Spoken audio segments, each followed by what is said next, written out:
Migraine തലവേദനയാണ്. ഇതിന് പ്രത്യേകിച്ച് treatment ഒന്നുമില്ല. ഇതിനൊരിക്കലും മാറാനും പോകുന്നില്ല എന്നറിഞ്ഞ് വിഷമിച്ചിരിക്കുന്നവരാണ് നിങ്ങൾ പലരും. എങ്കിൽ നിങ്ങൾ അറിയേണ്ട ചില കാര്യങ്ങളുണ്ട്. ശരിയാണ്, മൈഗ്രെയിൻ തലവേദന വന്നു കഴിഞ്ഞാൽ അത് ബുദ്ധിമുട്ടാണ്. പാരമ്പര്യമായിട്ട് വരികയാണെങ്കിൽ 75% സാധ്യതയുണ്ട് നമുക്ക് പാരന്റ്സിൽ നിന്നും കിട്ടാനായിട്ട്. പിന്നെ ഇതൊരു തലച്ചോറിന്റെ പ്രശ്നമാണ്. തലച്ചോറ് ഹൈപ്പർ സെൻസിറ്റീവ് ആണ് ചില കാര്യങ്ങളോട്. ഉദാഹരണം പറയുകയാണെന്നുണ്ടെങ്കിൽ, ഇപ്പൊ ചില സ്മെല്ല് കേട്ട് കഴിഞ്ഞാൽ നമുക്ക് പെട്ടെന്ന് ഒരു അരമണിക്കൂറിൽ തന്നെ ചിലപ്പോൾ തലവേദന വന്നേക്കാം.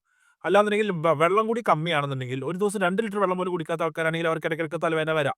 ഇതേപോലെ തന്നെയാണ് നമ്മൾ യാത്ര പോവുകയാണെന്നുണ്ടെങ്കിൽ, മൈഗ്രെയിൻ തലവേദനയുള്ള ആൾക്കാർക്ക് യാത്ര പോകുമ്പോൾ അത് കാരണം തലകറക്കം വരാനുള്ള ഒരു സാധ്യതയുണ്ട്.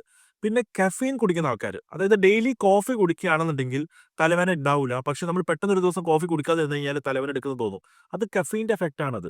അപ്പോൾ ഈ ട്രിഗേഴ്സ് ഒഴിവാക്കി പ്രോപ്പർ ട്രീറ്റ്മെന്റ് എടുക്കുകയാണെന്നുണ്ടെങ്കിൽ ഭൂരിഭാഗം ആൾക്കാർക്കും മൈഗ്രെയിനെ കൺട്രോൾ ചെയ്ത് വെക്കാൻ പറ്റും.